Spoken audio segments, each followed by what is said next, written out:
आपके आलोचक कहते हैं कि साहब अनुराग ठाकुर बड़ा हाईफाई नेता है, एकदम टिप टॉप रहना, अलग स्वैग, किसी को कुछ समझना ही नहीं। हिमाचल के सब भोले भाले नेता हैं, उसका अलग ही स्वैग रहता है। ये जैकेट ही सब लोग पहनते जो मैं पहन रहा हूँ। दिल्ली में सब लोग कहते हैं कि अनुराग ठाकुर अमित शाह के बड़े प्रिय हैं।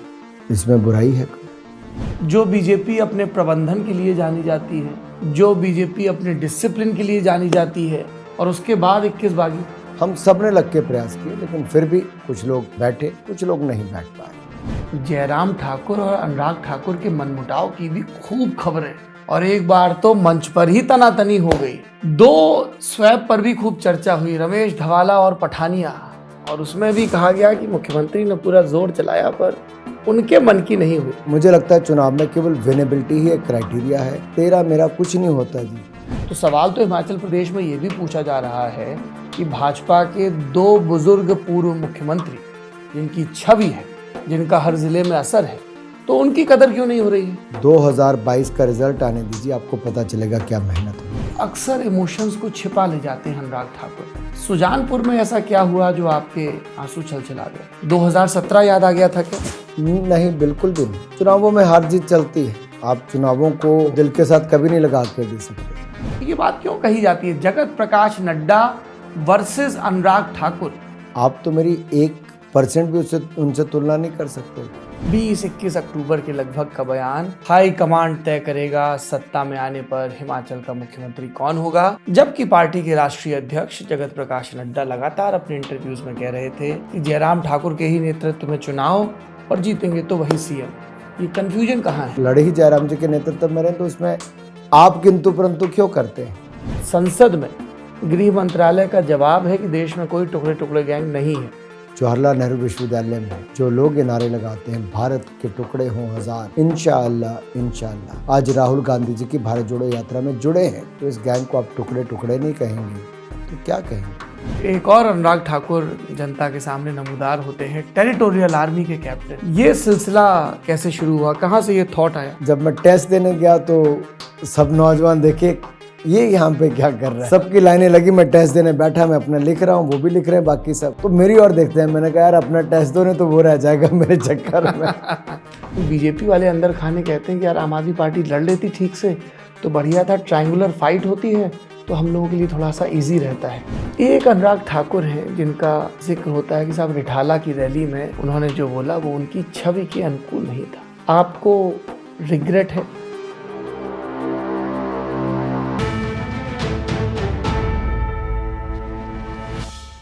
हम भारत के लोग, यहीं से शुरू होता है हमारा संविधान। जन से तंत्र है, और जन जब अपने हिस्से के सवाल पूछता है तो पता चल जाता है कि चुनाव आ गया है। सत्ताधीशों और सत्ता के दावेदारों की जवाबदेही तय करने का वक्त आ गया है। लल्लन टॉप की चुनावी कवरेज आ गई है, आ गया है जमघट। जमघट का हिमाचल प्रदेश का सेशन चल रहा है, जिसके इस आखिरी एपिसोड में हमारे साथ हैं हिमाचल प्रदेश के कद्दावर नेता, देश के आईएनबी, खेल और युवा मामलों के कैबिनेट मंत्री अनुराग ठाकुर जी। बहुत बहुत स्वागत है आपका जमघट में। धन्यवाद, आपका हिमाचल प्रदेश देवभूमि में स्वागत है। Thank you sir. और आप वैसे तो नेतागिरी में 50, 55, 60 तक युवा नेता वाला तमगा चलता है, पर आप रिलेटिवली युवा हैं अभी, हालांकि चौथी बार के सांसद हैं, इसलिए मैंने कपड़ों में भी बहुत लोड नहीं लिया। कई लोग कमेंट बॉक्स में लिखते हैं गमछा कहाँ है, और मंत्री जी के सामने टी शर्ट पहन के बैठ गए। मुद्दे पर आते हैं साहब। जहां घूमा मैं और मेरी टीम बिना लाग लपेट के बात कर रहे हैं, सबने कहा राह आसान नहीं है भाजपा की, और कई फैक्टर्स गिनवाए गए। चूंकि आप हिमाचल प्रदेश के वर्तमान के नेता तो हैं, भविष्य के भी नेता बहुत बताए जाते हैं आपके कार्यकर्ताओं के द्वारा, तो मैंने सोचा कि उन सब पर एक एक करके आपकी राय जान लेते हैं। 21 बागी, जो बीजेपी अपने प्रबंधन के लिए जानी जाती है, जो बीजेपी अपने डिसिप्लिन के लिए जानी जाती है, जो बीजेपी इसके लिए जानी जाती है कि साहब चुनाव से 6 महीने पहले एक सर्वे, दूसरा सर्वे, तीसरा और चौथा सर्वे, और उसके बाद 21 बागी, क्या वजह रही? किसी भी चुनाव में है, निश्चित तौर पर किसी भी राजनीतिक दल के लिए बागियों का खड़ा होना ये बहुत अच्छी बात नहीं है, लेकिन भारतीय जनता पार्टी ने हर संभव प्रयास किए कि कोई बागी खड़ा ना हो, लेकिन फिर भी बहुत सारी सीटों पर ऐसा होता है कि लोगों के मन में इच्छाएं व्यक्त हो जाती हैं और वो अपने आप को रोक नहीं पाते।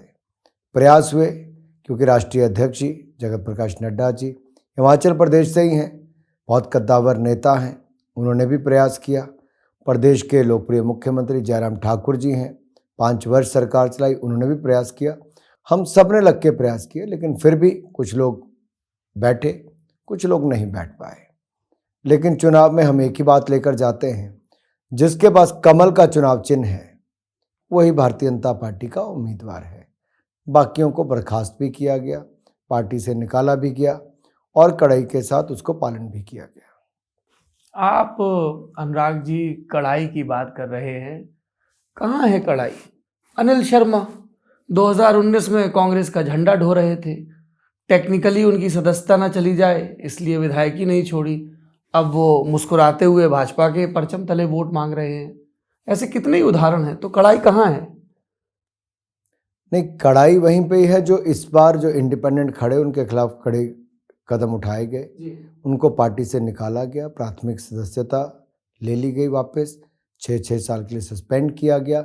जहाँ तक अनिल शर्मा की बात है, उनके बेटे ने चुनाव लड़ा, कांग्रेस की टिकट पे लड़ा, लेकिन अनिल शर्मा कभी भी उनका कैंपेन करने नहीं गए। इसका मतलब मैं ये नहीं कि उनको कोई सर्टिफिकेट दे रहा हूँ, लेकिन अगर आप उसको टेक्निकल टर्म्स पे देखेंगे तो कभी वो ना वोट मांगने गए, ना कभी अपील करने गए। हाँ, ये ज़रूर सही है कि भारतीय जनता पार्टी में भी उनका मन मुटाव रहा, कई विषयों को लेकर रहा, और माननीय मुख्यमंत्री जी के ही जिला से, मंडी से ही आते हैं, प्रयास भी किए गए और फिर दोनों में बातचीत हुई, तब जाके उनको टिकट मिल पाया है।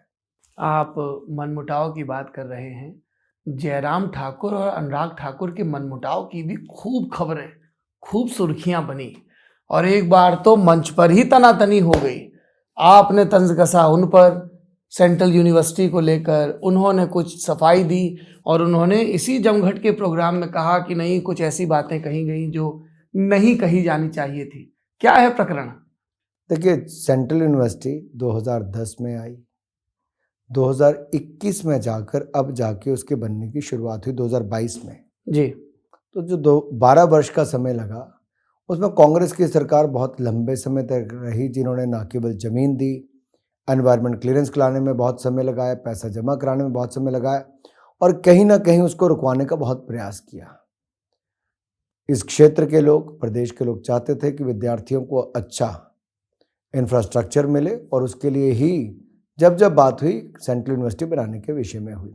जहाँ तक जयराम जी और मेरी बात, आपने बात कही, जयराम जी हिमाचल प्रदेश के मुख्यमंत्री हैं, लोकप्रिय मुख्यमंत्री हैं, 5 साल तक हिमाचल प्रदेश की सरकार चलाई, बहुत अच्छे निर्णय उन्होंने भारतीय जनता पार्टी के ही नहीं पूरे हिमाचल के हित में लिए हैं और मनमुटाव की कोई दूर दूर तक बात ही नहीं हो सकती।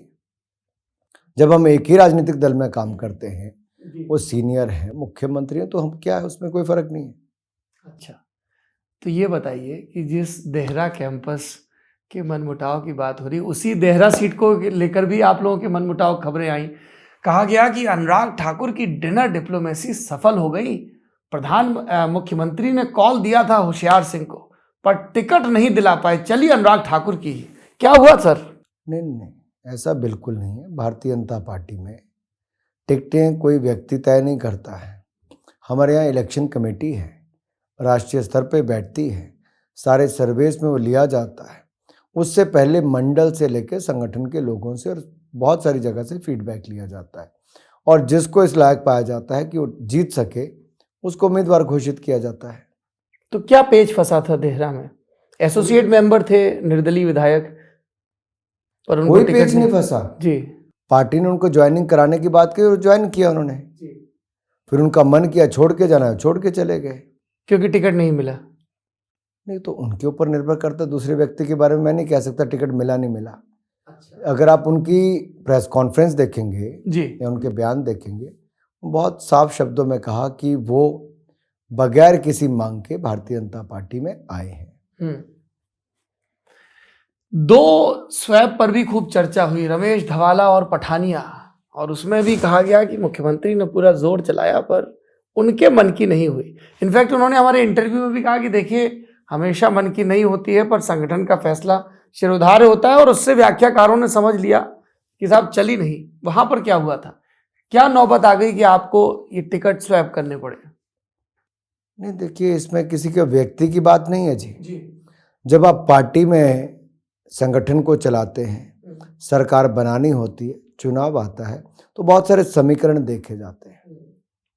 किस सीट पर किसकी लोकप्रियता है और क्या क्या और ऐसे कारण हैं जिसके कारण वो विनेबिलिटी उसकी बनती है। और मुझे लगता है चुनाव में केवल विनेबिलिटी ही एक क्राइटेरिया है, तेरा मेरा कुछ नहीं होता जी। हमारी पार्टी में कोई विधायक थोड़ी तय कर रहा है कि क्या करना है, ऐसा नहीं है जी। पार्टी संगठन के रूप में चलती है और संगठन सर्वोपरि है। और यहाँ तो एक कार्यकर्ता भी प्रधानमंत्री के पद तक पहुँचता है, एक कार्यकर्ता ही राष्ट्रीय अध्यक्ष के पद तक भी पहुँचता है। और इसमें किसी के लिए नहीं होता सौरभ जी कि ये तेरा ये मेरा, बिल्कुल भी नहीं। सब अपने हैं जी, अपनी पार्टी में रहने वाले, जीत के भी यहीं रहने वाले, जो हारेगा वो भी संगठन के लिए समर्पित रहने वाला है। और जो हारते हैं उनको ये उम्मीद भी रहती है कि संगठन उनका ख्याल रखेगा। सत्ती जी 5 साल तक इंतज़ार करते रहे, लोगों ने कहा पूछा नहीं गया। लोगों ने तो ये भी कहा कि धूमल जी जिनके नाम पर चुनाव लड़ा गया और जनादेश हासिल किया गया, 5 बरस तक उनकी जिस तरह की पूछ होनी चाहिए थी, वो विधानसभा में सक्रिय भी रहे अपनी सुजानपुर में। और हमारे ही साथी हैं सोनल, उन्होंने धूमल जी का विस्तार से इंटरव्यू किया, तो उन्होंने कहा भी कि भाई कार्यकर्ताओं को ये ना लगता कि हम हार गए हैं तो नहीं जा रहे हैं, तो उनकी समस्याओं को सुनने के लिए जाते रहे। शांता कुमार जी हमेशा नाराज बताए जाते हैं भाजपा से, कहा जाता है कि साहब वो हर चौथे महीने को भवन में बैठे रहते हैं। तो सवाल तो हिमाचल प्रदेश में ये भी पूछा जा रहा है कि भाजपा के 2 बुजुर्ग पूर्व मुख्यमंत्री जिनकी छवि है, जिनका हर जिले में असर है, तो उनकी कदर क्यों नहीं हो रही है? मैं इतना ही कहूँगा, प्रेम कुमार धूमल जी 2017 के उम्मीदवार थे जी। और भारतीय जनता पार्टी ने 2017 से 22 तक जो 2017 के प्रत्याशी थे उनके जिम्मे ही वो विधानसभा में कामकाज संगठन की जिम्मेदारी थी। और एक कार्यकर्ता के नाते भी धूमल जी ने शायद ही कोई अपने चुनाव के चौथे दिन पोलिंग बूथों की मीटिंग लेने गया होगा, संगठन को गढ़ने गया होगा। ये धूमल जी ने करके दिखाया है। बहुत कुछ सीखने का उनसे है कि संगठन को मजबूत कैसे किया जा सकता है, कार्यकर्ता का मनोबल कैसे बढ़ाया जा सकता है। और वो फील्ड में उतरे, अपनी टिकट के लिए नहीं, जो भी अगला आएगा उसके लिए कम से कम सेज इतनी ऐसी बनी हो, ऐसी विधानसभा बनी हो कि वो कड़ी चुनौती देकर उसको जीत पाए। आज मैं कह सकता हूँ आपके इस पूरे प्रोग्राम में, आज सौरभ जी मेरा कहीं ना कहीं लिख लीजिए आप जी, 2022 का रिजल्ट आने दीजिए, आपको पता चलेगा क्या मेहनत हुई है। अच्छा, एक बात बताइए, आप देश के सूचना प्रसारण मंत्री हैं, पत्रकारों से, संपादकों से आपका रोज का परिचय है और सब लोगों ने कहा कि खूब अभ्यस्त हैं वो, जनता के सामने बोलने के भी और पत्रकारों के सामने भी।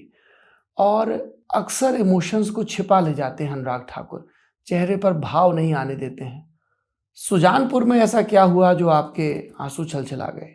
2017 याद आ गया था क्या? नहीं, बिल्कुल भी नहीं। चुनावों में हार जीत चलती है। आप चुनावों को, हार जीत को दिल के साथ कभी नहीं लगा के दे सकते। आपको तो चुनाव हारा, अगर धूमल जी ने ही इतनी मेहनत करके उस विधानसभा को खड़ा किया, उसी चुनाव के ठीक 1.5 साल बाद मेरा चुनाव हुआ 2019 में। 29,000 मतों की लीड मुझे वहां से आई, सुजानपुर से। ऐसे देहरा है जहां पे हम लोग लगभग 3800 वोट से हारे थे, लेकिन वहां पर मुझे 28,500 से ज्यादा की लीड आई। तो कार्यकर्ता जो भारतीय जनता पार्टी का है ना जी, वो पूरी ताकत लगाता है।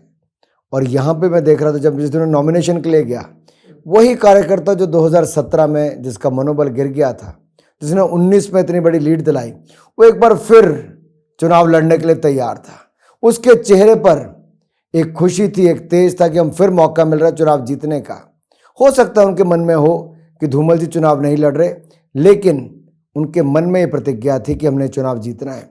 फिर देख के लगता है जिस कार्यकर्ता ने किसी पद तक नहीं पहुंचना, लेकिन पार्टी के लिए, विचारधारा के लिए वो इतना कमिटेड है, तो शायद ये हमारा ही राजनीतिक दल ऐसा है जहां पे इतने कमिटेड कार्यकर्ता आपको मिलते हैं।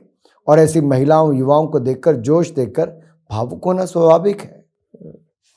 एक सवाल ये भी पूछा जा रहा है इस भावुकता से परे और जोश के संदर्भ में कि अनुराग ठाकुर ने हमीरपुर से दिल्ली का रास्ता तो तय कर लिया, दिल्ली से शिमला का रास्ता कब तय करेंगे? मैं बहुत बार शिमला मीटिंग करने जाता हूँ, सुबह गए शाम को वापस आ गए।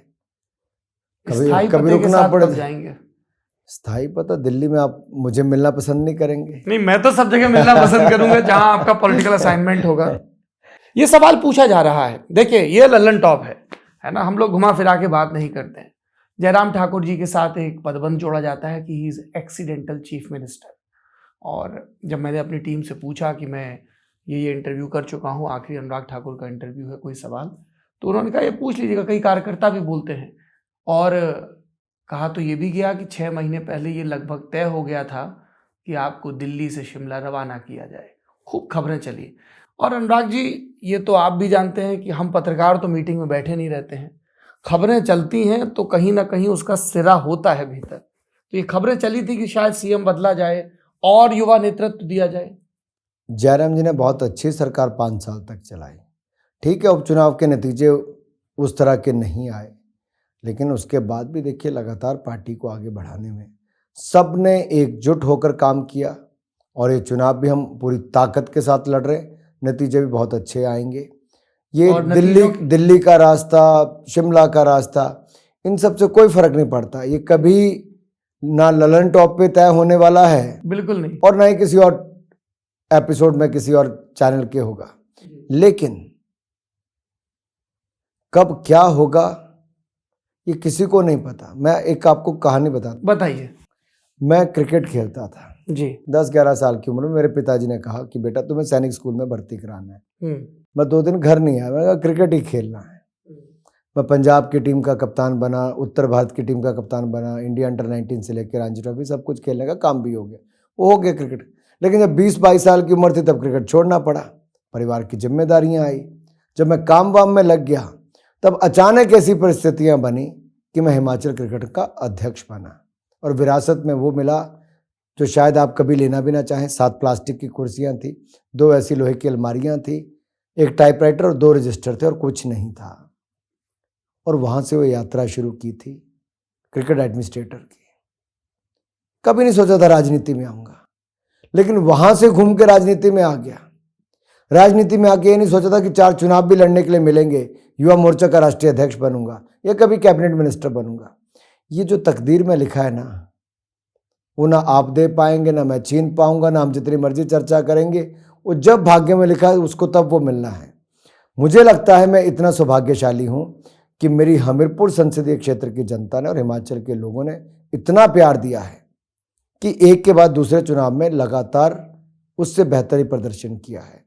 और मोदी जी ने आशीर्वाद देके एमओएस से कैबिनेट मिनिस्टर बनाना, 2 मंत्रालय देना, ये हिमाचल का मान सम्मान मोदी जी ने बढ़ाया है।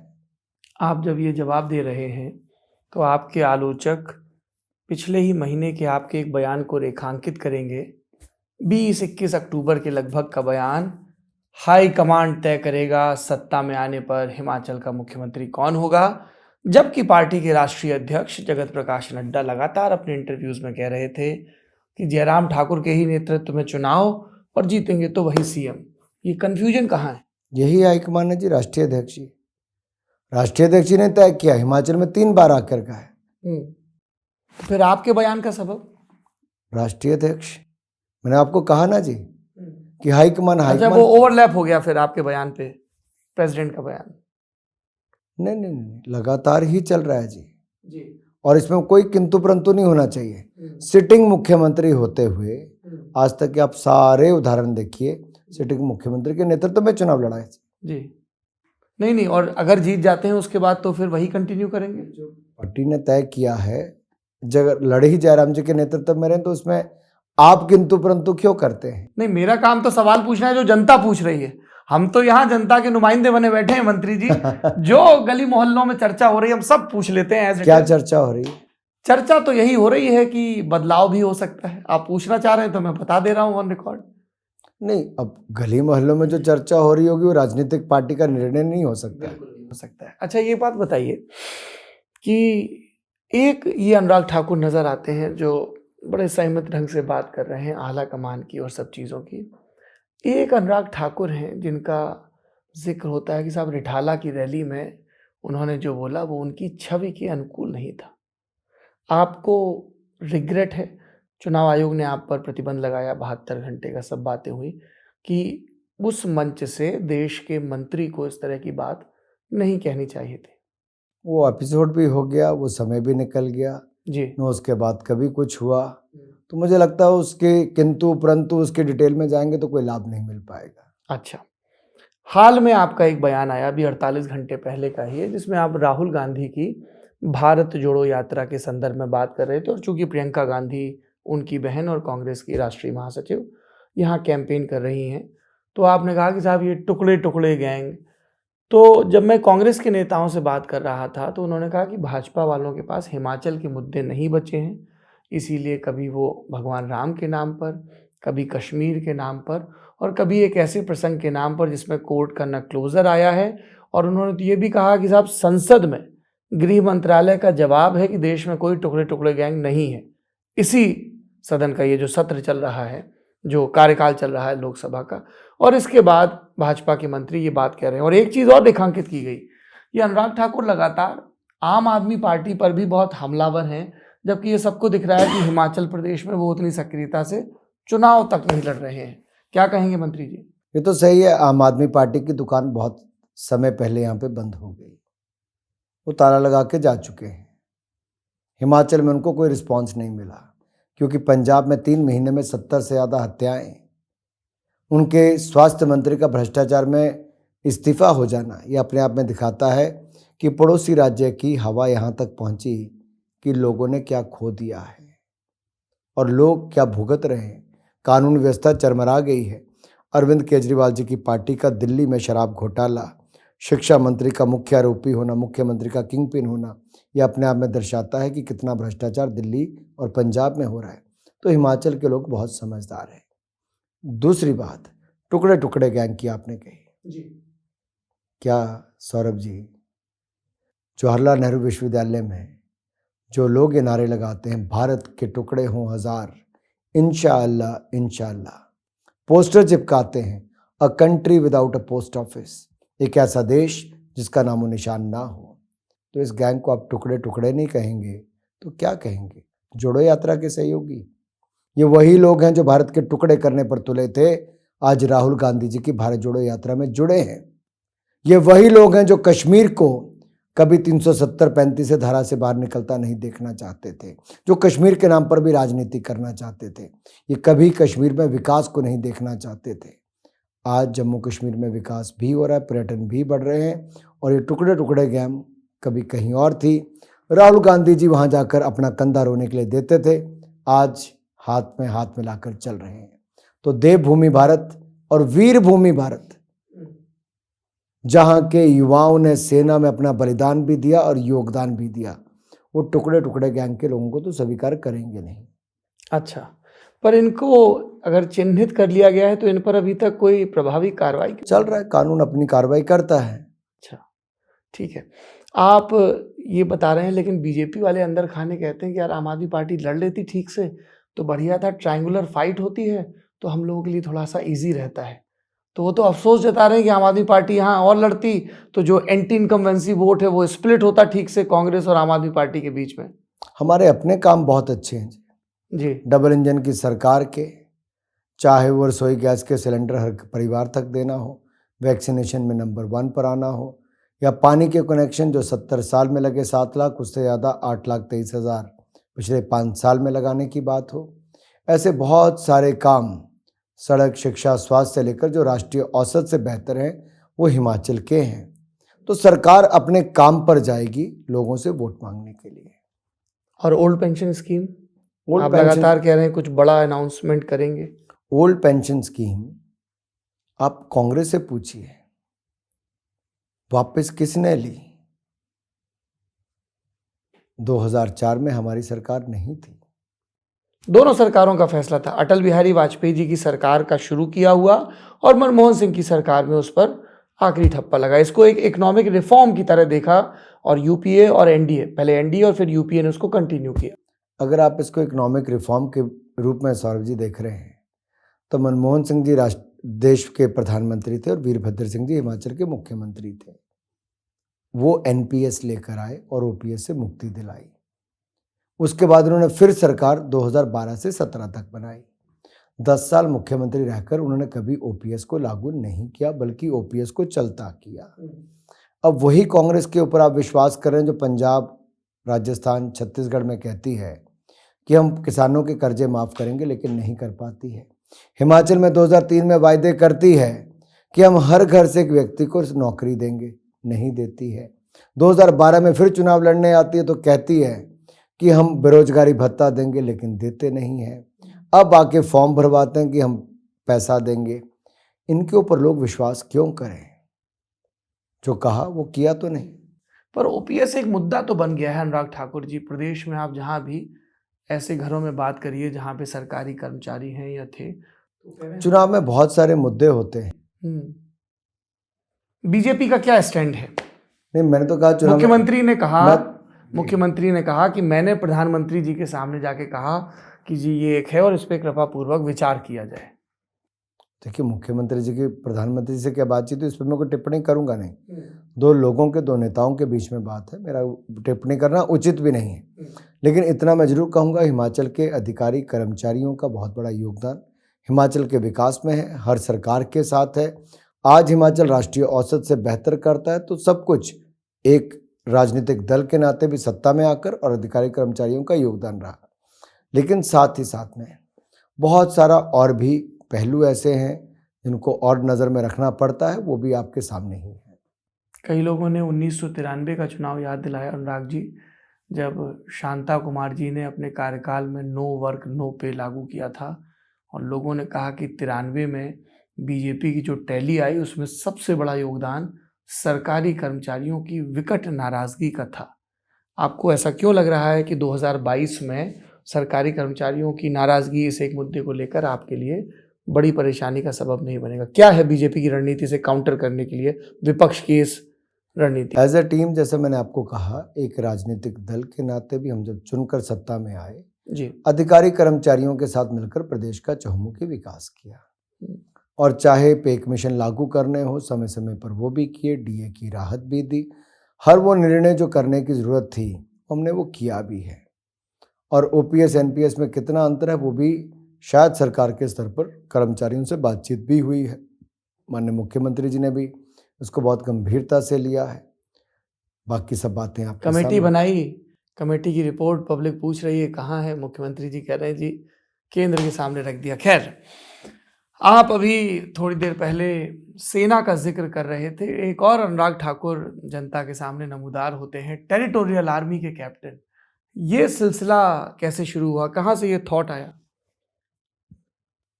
जब मैं आपको अपनी बचपन की कहानी बता रहा था कि पिताजी चाहते थे कि मैं सैनिक स्कूल में जाऊं जी, उसके पीछे कारण था मेरे दादाजी, उनके पिता, सब लोग फौज में ही थे। पिता मेरे प्रोफेसर बने। 10वीं कक्षा के बाद LIC की नौकरी की, इवनिंग क्लासेस ज्वाइन की, MA किया, लॉ किया, प्रोफेसर बने और उसके बाद फिर वो राजनीति में भी आए। लेकिन उनमें मन में था कि एक पीढ़ी दर पीढ़ी हम लोग जो फौज में अपनी सेवाएं देश के लिए दे रहे हैं तो मेरा बच्चा भी उसमें जाए। मेरे मन में कीड़ा क्रिकेट खेलने का था, तो उस समय तो मैं कर नहीं पाया वो। लेकिन जब मैं तीसरी बार का सांसद बना तब मैंने टेरिटोरियल आर्मी के एग्जामिनेशन में पार्टिसिपेट किया। लेकिन प्रयास मैंने सबसे पहले 2009 के आसपास किया था। अच्छा, 2009 में हम लोग चुनकर आए तो एक बार मैं, सचिन पायलट, अखिलेश यादव, कलिकेश और शायद एक कोई और, नीरज शेखर, हम 5 लोग पार्लियामेंट से साउथ ब्लॉक गए। उस समय शायद कपिल देव को ऑनररी कर्नल बना रहे थे। तो हम उस प्रोग्राम को देखने गए थे कि फौज का प्रोग्राम हो रहा है, सब लोग गए। तो मेरे मन में इच्छा थी कि अच्छा टीए है क्या, उसके बारे में जानकारी जुटाना, सब करना। लेकिन बीच में राजनीति में आप क्योंकि समय नहीं मिल पाता तो फंस गए। किसी ने गाइड उस समय किया कि अब आप लोग नहीं बन सकते हो, ये आपके लिए संभव नहीं है, तो हम लोगों ने छोड़ दिया। मैं उड़ीसा में एक बार कार्यक्रम करने गया OTV का, तो जग्गी पांडा जी के कार्यक्रम करके मैं निकल रहा था, कुछ लोग बातचीत कर रहे, तो एक कर्नल मेरे पास आया कि आप उस प्रोग्राम में आए थे, आपने टीए ज्वाइन किया है? मैंने कहा मुझे तो किसी ने कहा आप नहीं कर सकते। तो नहीं सर, नहीं, गलत है, आजकल फॉर्म निकले, आप भर दीजिए। देखिए भाग्य आपको कैसे कहाँ ले जाता है। उस प्रोग्राम में बड़ी मुश्किल से पहुंचा था, वहाँ पे वो कर्नल मिले, कर्नल पादी, SK पादी, तो उन्होंने मुझे वहाँ पे बताया कि ऐसे ऐसे फॉर्म निकले। उन्होंने फॉर्म भरा, चंडीगढ़ में टेस्ट देने गया। तो जब मैं देने गया तो हिमाचल के लोग भी बहुत थे, बाकी सब भी उनको लगा। ये कौन से साल की बात है? 2015 की। 2016 में बन गया, 2015 की बात है। तो जब मैं टेस्ट देने गया तो सब नौजवान देखे ये यहाँ पे क्या कर रहा है। तो सबकी लाइनें लगी, मैं टेस्ट देने बैठा, मैं अपना लिख रहा हूँ, वो भी लिख रहे हैं, बाकी सब। तो मेरी ओर देखते हैं, मैंने कहा यार अपना टेस्ट दो, नहीं तो वो रह जाएगा मेरे चक्कर में। लेकिन जब क्लियर हुआ, फिर SSB भोपाल गए, तो वहाँ बड़ा खतरनाक काम होता है जी। 250 बच्चे आए, हम देश भर से सिलेक्ट होकर, और वो एक ही दिन में, वो पहले दिन करके आपको 40 रखते हैं, बाकी 210 को बैग उठा के जाना पड़ता है, स्क्रीन आउट कर देते तो समझ, मैं सोच रहा था अगर यार बाहर निकल गया तो क्या चेहरा लेके वापस जाऊंगा। ये सांसद जी पहले ही राउंड में बाहर हो गए जी। तो 40 में आ गया। तो फिर रोज अब वहां पे फोन आपको जमा करवाने पड़ते। मैं BCCI का सचिव था। हाँ। तो ना मैं सारा दिन, कुछ शाम को जाके फोन मिलते थे कि जाके अगर आपको अपना फोन यूज तो आप वो चेस्ट नंबर लगा के घूमते थे? सब चेस्ट नंबर लगा। वाह। मच्छरदानी लगी, अंदर बैठे किताबें पढ़ रहे, फिजिकल एजुकेशन टेस्ट से लेके सब टेस्ट देने का वहाँ पे काम करते थे। तो 9 दिन वो बहुत यादगार भी रहे, और SSB भोपाल के बहुत सारे मित्र आज तक भी लिखते भी हैं। हमारे उस पूरे 250 वाले बैच में से शायद हम लोग 11 सिलेक्ट हुए थे, और दूसरे 250 में से एक भी नहीं हो पाया था। अच्छा।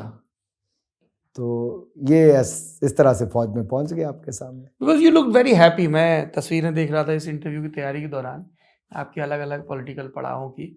तो जब वो आपके कंधे के सितारे लग रहे हैं, जनरल दलवीर सिंह सिहाग बगल में खड़े हुए हैं, आपकी वाइफ वहाँ पे खड़ी हुई है, या फिर जब आप कैप्टन के रूप में प्रमोट हुए, तो ऐसा लग रहा था जैसे साहब ये तो कुछ मैंने गजब कर दिया। मुझे लगता है 2 चीज़ों में बहुत, राजनीति तो अप्रोच करते हैं, रोज लोगों के लिए काम करते हैं।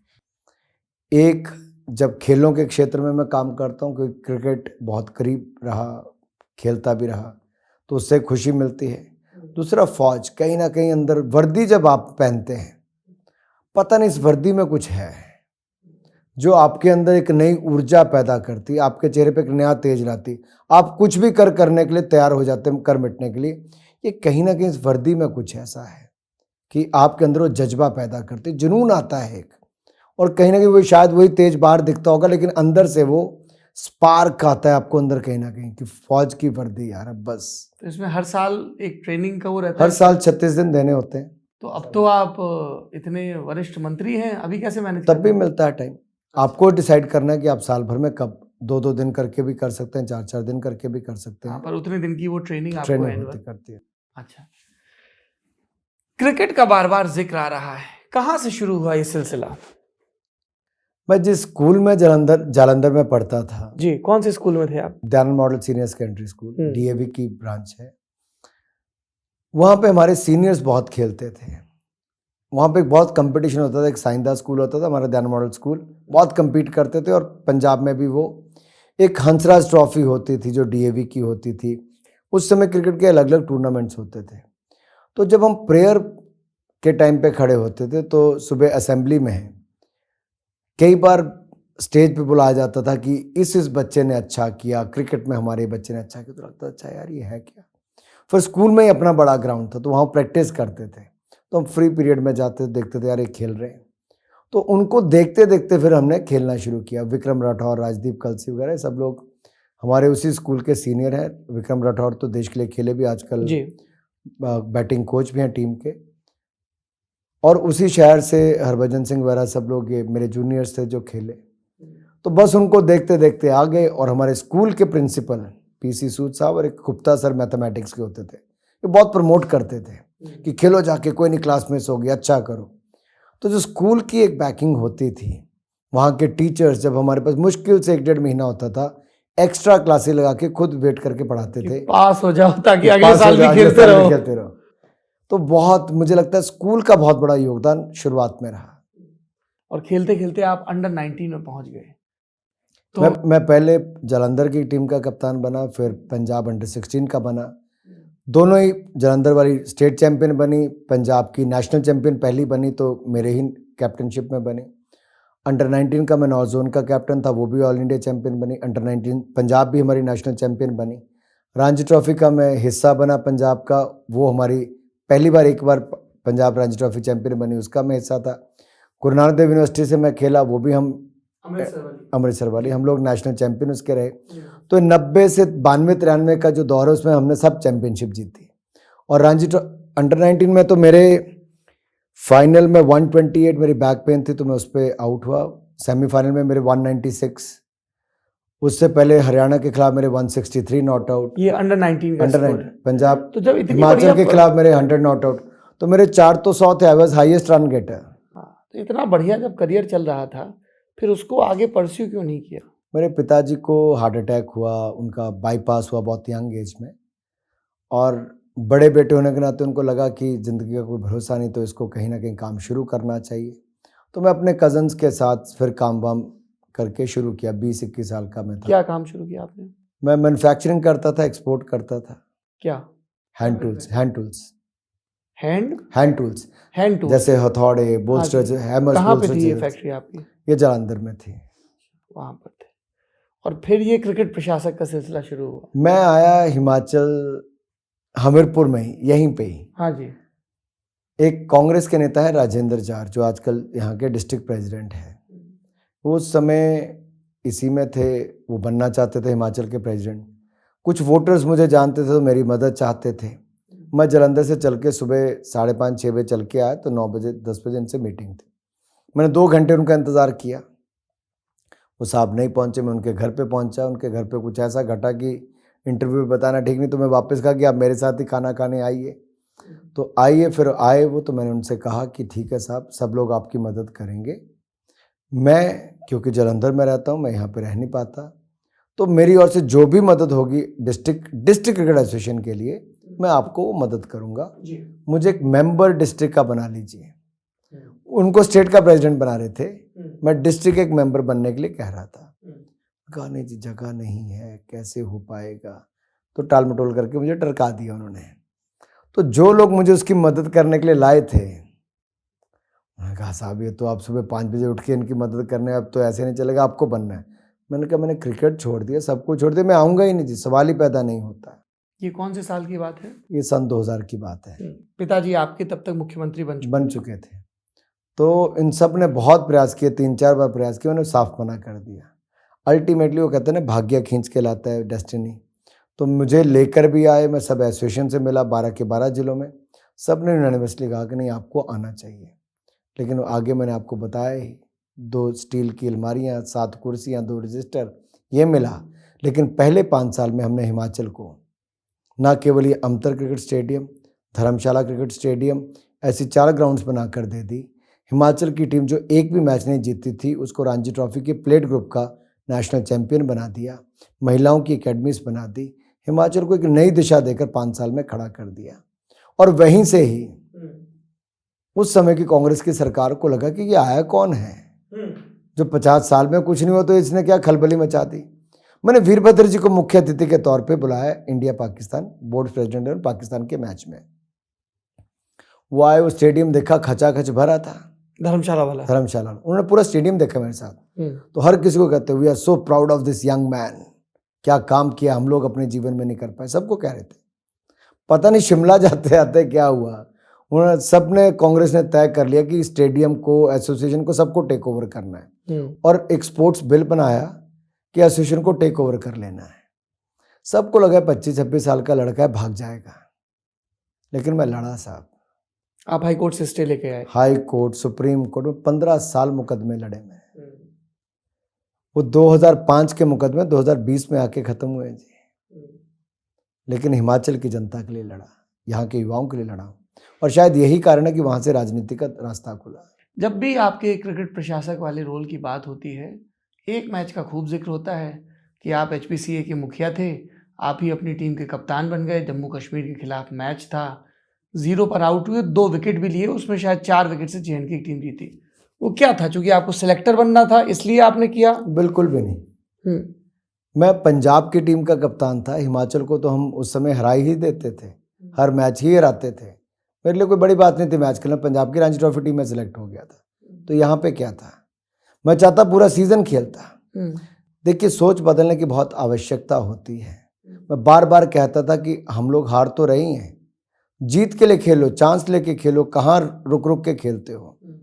लेकिन वो एक सोच थी कि नहीं ऐसा करना। सीजन में हम लोग हार चुके थे सारा, वो आखिरी मैच था जम्मू कश्मीर के खिलाफ। मेरे पहली बॉल पे विकेट भी है, रणजी ट्रॉफी की पहली बॉल पे है। ठीक है, आउट होना किसी मैच में हो सकते हैं, लेकिन वो था कि अब मैं अपना नज़रिया बदलना है कि जीतना कैसे हो। 3 साल में हम लोग प्लेट ग्रुप के चैंपियन बने, वही टीम वही खिलाड़ी, खेलने का तरीका बदल गया। मुझे खेलना होता मेरी उम्र 25 साल में 35 साल तक खेलता, क्या था, कोई फर्क नहीं था जी। क्योंकि उस घटना को आप ये पक्ष बता रहे हैं बार बार ऐसे कि साहब इनको सिलेक्टर बनना था, उसमें ये अनिवार्य शर्त थी कि फर्स्ट क्लास खेला हो। बिल्कुल भी नहीं। मुझे कहाँ एक स्टेट एसोसिएशन के प्रेसिडेंट को सिलेक्टर बनने से क्या फर्क पड़ता है। पर झगड़े खूब चले आपके वीरभद्र सरकार के दौरान, एचपीसीए के और उनके। फिर लोगों ने कहा कि अब 2017 में भाजपा की सरकार आ गई है, जयराम ठाकुर सीएम है, तो अब जो खेलों का इंफ्रास्ट्रक्चर है क्रिकेट का खास तौर पर, वो और तेजी से डेवलप होगा। पर वो तेजी दिखी नहीं। क्रिकेट एसोसिएशन का काम है जी, और हिमाचल प्रदेश में सबसे बड़ी रुकावट जमीन है। तो सरकार से आपको सहयोग नहीं मिला? जमीन किसी भी सरकार ने उसके बाद नहीं दी। जितनी जमीनें मिली सब पे आलीशान स्टेडियम, चाहे नादौन में हो, चाहे बिलासपुर में हो, ऊना में 3 ग्राउंड्स हो, धर्मशाला में हो, गुम्मा शिमला डिस्ट्रिक्ट में हो, जहाँ जहाँ ज़मीनें मिली वहाँ वहाँ हमने रिकॉर्ड समय में स्टेडियम बनाकर दिए। हमने तो खुली ऑफर हर सरकार को दी, कांग्रेस बीजेपी कोई सरकार हो, कि आप ज़मीन दीजिए, स्टेडियम बना के हम देंगे। 70 क्रिकेट अकेडमीज कहीं नहीं पूरे देश में बनी होगी, हिमाचल प्रदेश क्रिकेट संघ ने बनाने का वो काम किया, और मैं आज़ादी के 70 साल के साथ उसको लिंक करके उस समय बनवाया था। क्या तजुर्बा रहा अनुराग ठाकुर का एक क्रिकेट एडमिनिस्ट्रेटर के तौर पर, जो कई ऐसी सीखें भी होंगी जो शायद पॉलिटिक्स में काम भी आई होंगी आपकी? आप बीसीसीआई के मुखिया भी रहे, और वो बड़ा चर्चित दौर था क्रिकेट के प्रशासन के दौर से। लोढ़ा कमेटी की रिकमेंडेशन, सुप्रीम कोर्ट की फटकार, पूरा उसका आमूलचूल बदलाव, फिर मुकदमेबाजी। मैंने बहुत समय 2000 से लेकर 2017 तक बीसीसीआई का क्रिकेट का देखा है। मैं 2000 में भी किसी भी राज्य के खेल संघ का सबसे युवा अध्यक्ष था, 2017 तक भी वही रहा। 25 साल की उम्र से 42 साल की उम्र 25 साल में एचपीसीए प्रेसिडेंट हो गए और बीसीसीआई के भी सबसे यंग प्रेसिडेंट 42 साल की उम्र तक वो भी हुआ। जी। लेकिन युवा होने से नहीं, कामों से भी फर्क पड़ता है। हमने चुनौतियों को स्वीकार किया और अवसर में बदलने का काम किया। काम बोलता था। आज भी बहुत सारी एसोसिएशन देश भर में ऐसी होंगी जहां 25-30 साल से लोग बैठे हैं, लेकिन शायद एक ग्राउंड भी न बनाई हो। हमने 5 साल में करके दिखाया था। तो कोई राजनीति में नहीं आना था, लेकिन क्रिकेट के लिए करना था, प्यार था खेल से, वो करके दिखाया था। और आज भी अगर हिमाचल क्रिकेट को एक अलग दिशा मिली है, देखिए सैयद मुश्ताक अली टूर्नामेंट के फाइनल में पहुंचना, 1 साल पहले कूच बिहार ट्रॉफी जीतना, ये वही हिमाचल की टीम है जी। बदलाव करके दिखाएं। सीखा क्या है? यही कि हारना तो है ही है, ज़्यादा से ज़्यादा ड्रॉ कर लोगे तो जीत की और क्यों नहीं बढ़ते हो। बी पॉजिटिव, सकारात्मक सोच रखनी चाहिए। और हमने ये खेल में सीखा है। जब मैं पंजाब का कैप्टन भी था या उत्तर भारत का कैप्टन भी था, तब भी कभी हारने के लिए या केवल खेलने के लिए नहीं, जीतने के लिए ही खेलते थे। और ये आज राजनीति में भी काम आता है कि जीतने के लिए ही खेलना है, 100% एफर्ट्स देने हैं। बाकी तो जो होना भाग्य पे लिखा है।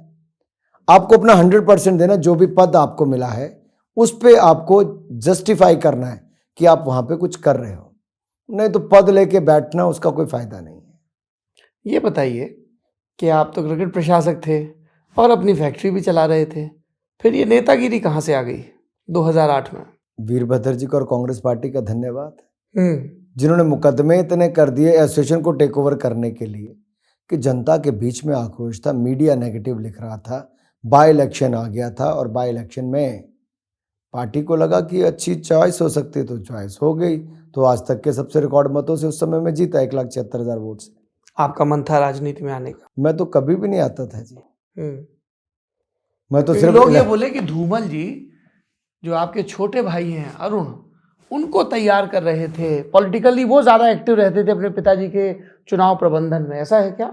धूमल जी कभी भी किसी को तैयार नहीं कर रहे थे। धूमल जी एक पिता के नाते अपने बच्चों को अच्छी परवरिश कर रहे थे ताकि वो पढ़ें, अपने कामकाज में सेटल हों। मेरा छोटा भाई अरुण बीटेक MBA है, अच्छा पढ़ा लिखा है, स्कूल चलाता है, बाकी सब करता है। लेकिन वो शिमला में रहते थे, शायद इसलिए लोगों को लगता हो कि इनकी इच्छा है, लेकिन हमारे परिवार में कभी ना किसी ने इच्छा नहीं जताई।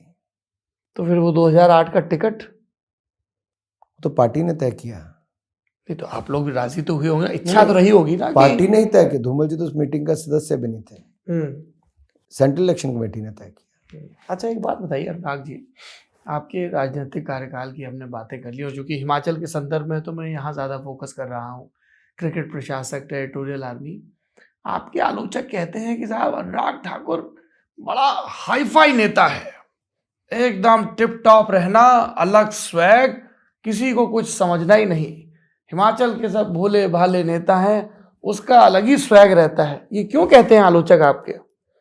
आप कभी मेरे साथ फील्ड में घूमिए। आज के समय इस चुनाव में शायद ही कोई ऐसा व्यक्ति होगा जो दिन के 15 से 18 कार्यक्रम कर रहा हूं, मैं कर रहा हूं। अगर वो हाई फाई स्वैग वाला ही होता तो दिन में 18 कार्यक्रम नहीं कर रहा होता जी, रात के 2 बजे तक मीटिंगें ना कर रहा होता। और यही आरोप उस समय जब मैं युवा मोर्चा का अध्यक्ष बना तब भी लगे कि अब भगवान ने जो दिखने में किया है तो उसको तो मैं बदल नहीं पाऊंगा जी। कपड़े में कुर्ता पजामा, जो कोई शॉल का बना कुर्ता वही पहन रहा हूँ आपके सामने। अच्छा ये शॉल का बना कुर्ता है? शॉल का बना कुर्ता है जी, और बिल्कुल देसी है। अब इससे खराब कुछ मिलता है तो आप मुझे बताइए। और ये जैकेट यही सब लोग पहनते जो मैं पहन रहा हूँ जी, कुछ नहीं है जी। और युवा मोर्चा का जब मैं अध्यक्ष बना तब सबको लगता था कि पता नहीं क्या होगा, ये तो बड़ा क्रिकेट वर्ल्ड फिल्म ऐसा सब दिखता है तो क्या होगा, ग्लैमरस करके ऐसा बोलते थे जी। अब मेरा कार्यकाल का उस समय निकाल के उठाकर देखिए मैंने कार्यक्रम कितने किए हैं। राष्ट्रीय एकता यात्रा, तिरंगा यात्रा, कलकत्ता से कश्मीर। तब तो आपकी पार्टी विपक्ष में थी केंद्र। तब हम विपक्ष में थे, कोई सोचता नहीं था जी 2009 के बाद कुछ करने। 2010 में मैंने पहला कार्यक्रम इंडिया फर्स्ट का किया अध्यक्ष बनने के बाद, 20 बड़ी सभाएं की और कश्मीर के विषय पे किया। अलग अलग राज्यों में जानकारी दी कि क्या हो रहा है, पथराव की घटनाएं क्यों है, 370-35 से क्या है। युवाओं को इकट्ठा किया, कलकत्ता से कश्मीर की यात्रा में एक वातावरण खड़ा किया। उसके ठीक 6 महीने के अंदर देश भर में 2000 से ज़्यादा कार्यक्रम हमने एक दौड़ भ्रष्टाचार के खिलाफ के किए, इनके कॉमनवेल्थ गेम्स और बाकी घोटालों के खिलाफ यूपीए के। और 9 अगस्त 2011 को मैंने संसद घेराव किया जहाँ पे आंसू गैस के गोले, लाठी और ये सब चला, और हमारे 80,000 लड़कों में से कम 3,000 लड़के उस समय घायल हुए। 9 अगस्त 2011 अन्ना हजारे बैठे 16 अगस्त 2011 को किस पे, धरने पे। हमने उनसे बहुत पहले शुरू किया था कांग्रेस के भ्रष्टाचार के खिलाफ। मैं इसलिए सब बातें कर रहा हूं कि जो कहते थे कि ये करना, ऐसे बहुत सारे कार्यक्रम क्रिएटिव से लेके बाकी सब करने का किया। मैंने तेजपुर से तवांग की यात्रा की 1962 के युद्ध के शहीदों को याद करते हुए। 62 के युद्ध को कोई बात ही नहीं करता है जी, लेकिन नॉर्थ ईस्ट के लोगों की कितनी बड़ी भूमिका उस समय रही। ये 62 के युद्ध पे जो कमेटी बनी थी उसकी रिपोर्ट ही पब्लिक करा दीजिए। ना हेंडरसन ब्रुक्स कमेटी की रिपोर्ट अभी तक पब्लिक हुई है, और ना करगिल पे जो रिपोर्ट बनी थी कमेटी उसकी रिपोर्ट पब्लिक हुई है। हम तो चाह रहे हैं, आपने अच्छा किया जिक्र कर दिया, ये सारे युद्ध पे जो रिपोर्ट बनी है वो थोड़ा जनता के सामने आए। हमारे यहाँ वो पारदर्शिता का माहौल ही नहीं है मंत्री जी। और यहाँ पे 62 के युद्ध के बाद उस यात्रा भी की, और उसके अलावा भी फिर कैंपस से बच्चों को, युवाओं को कैसे जोड़ना है। मैंने 15 दिन के अंदर शायद देश भर के 18,000 से ज़्यादा ऐसे लोगों को जोड़ा कि जो 2013 में हमारे साथ काम कर सकते थे, उन सबको उस पर लगाया। देश भर में अभियान खड़ा किया, युवाओं को इकट्ठा किया, और शायद उस समय तक ऐसा नहीं दिखता था कि हम कहाँ होंगे। कांग्रेस मजबूत थी, सत्ता में थी, पैसों की भी उनके पास कोई कमी नहीं थी, लेकिन हमारे आंदोलन में भी, तेजधार प्रहारों में भी कोई कमी नहीं थी। चाहे सदन था या सड़क था, दोनों पर हम एक्टिव रहते थे। या इन्हीं सब वजहों से दिल्ली में सब लोग कहते हैं कि अनुराग ठाकुर अमित शाह के बड़े प्रिय हैं। इसमें बुराई है? नहीं, मैं तो जानना चाह रहा हूँ, बुराई क्यों नहीं भाई, आप बुराई क्यों होगी? आप अपनी पार्टी के शीर्ष नेताओं के, कोई भी नेता प्रिय रहे वो तो सब यही चाहेंगे। कांग्रेसी चाहेंगे वो राहुल और सोनिया और प्रियंका के प्रिय रहें, भाजपाई चाहेंगे वो नरेंद्र मोदी, अमित शाह, जेपी नड्डा के प्रिय रहें। देखिए, तो सब ये भी कहते हैं कि मोदी जी हिमाचल आए तो उन्होंने 3 बार हिमाचल का छोकरा कह के भी संबोधित कर दिया, या किसी को कुछ और भी कहना है। अमित भाई ने मेरी सभा में आकर कह दिया कि इसको सांसद बनाओ, बड़ा बनाने का मैं काम करूंगा। ये हर पार्टी का नेता अपने उभरते हुए कार्यकर्ताओं के लिए कहता है जी। ये नेता का बड़ा मन है कि कार्यकर्ता को आगे बढ़ाना कैसे है, उसको संवारना कैसे, जिम्मेदारियां कैसे देनी। मैं सौभाग्यशाली हूं कि मैं दूसरी बार जब सांसद 2009 में बना तो मुझे युवा मोर्चा का अध्यक्ष बनने का अवसर मिला। 3 अध्यक्षों के साथ काम किया, नितिन जी, राजनाथ जी और फिर अमित भाई के साथ। सबसे कुछ ना कुछ सीखने का मिला। अब तीनों से पूछोगे, तीनों की गुड बुक में आऊँगा, क्योंकि संगठन का कार्यकर्ता था। कभी किसी के बाद चक्कर काटने नहीं जाता था, अपना काम करता था। और चाहे जम्मू कश्मीर की जिम्मेदारी मिली, डीडीसी के चुनावों की जीत कर दिया पार्टी को, उत्तर प्रदेश के सह प्रभारी के रूप में वहाँ काम करके दिया। तो जितना योगदान हो सकता था बिहार से लेके बाकी सब जगह किया है।